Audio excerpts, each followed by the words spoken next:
Hello, आप लोग के बीच में उपस्थित हो चुकी है सुनी कुमारी जी। और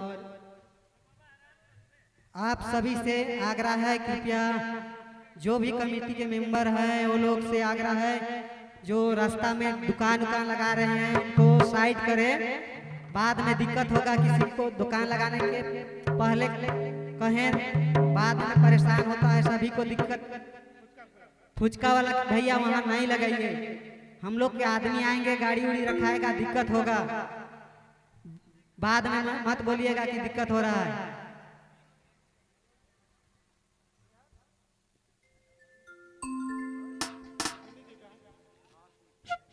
सोनी जी दीजिए, सोनी जी। हेलो,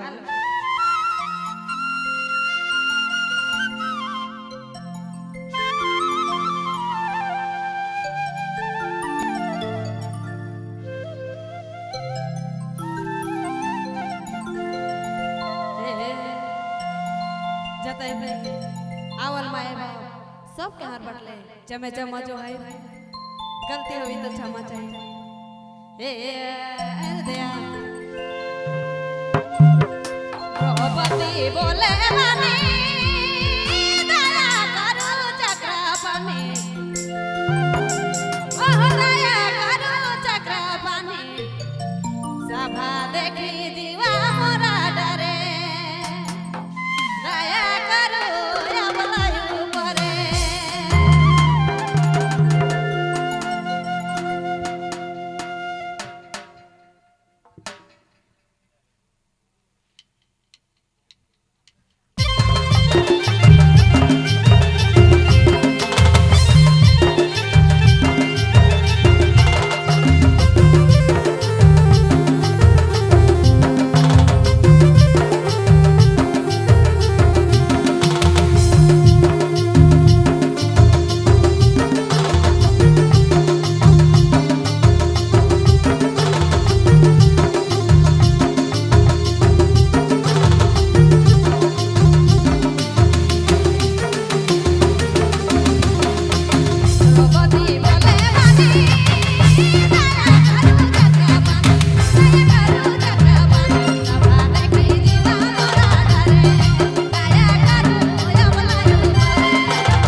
सोनी जी के एक गाना के बाद हम रेशमा जी से आग्रह करेंगे, भोजपुरी डांस लेके तैयार रहेंगे। रेशमा जी, सोनी जी के एक गाना के बाद आप तैयार रहिएगा।